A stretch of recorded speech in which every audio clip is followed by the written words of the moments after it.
உங்க குலதெய்வத்திற்கு மரபோடு செய்யப்படுகின்ற பலி பூஜைகளை நிறுத்தக்கூடாது. அவையெல்லாம் நம்முடைய முன்னோர்கள் மிக தெளிந்த அறிவோடு செய்து வைத்தவை.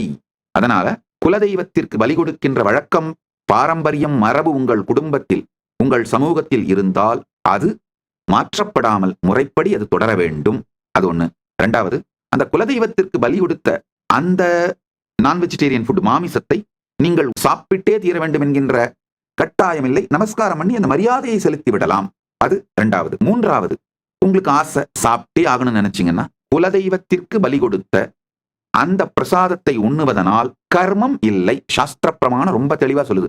கருட புராணம் மிக தெளிவாக சொல்லுகிறது.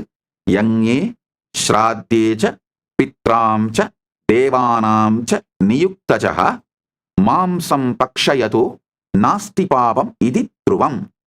கருட புராணத்தோட 1வது கேண்டோ 96 சாப்டர் 73rd வெர்ஸ்.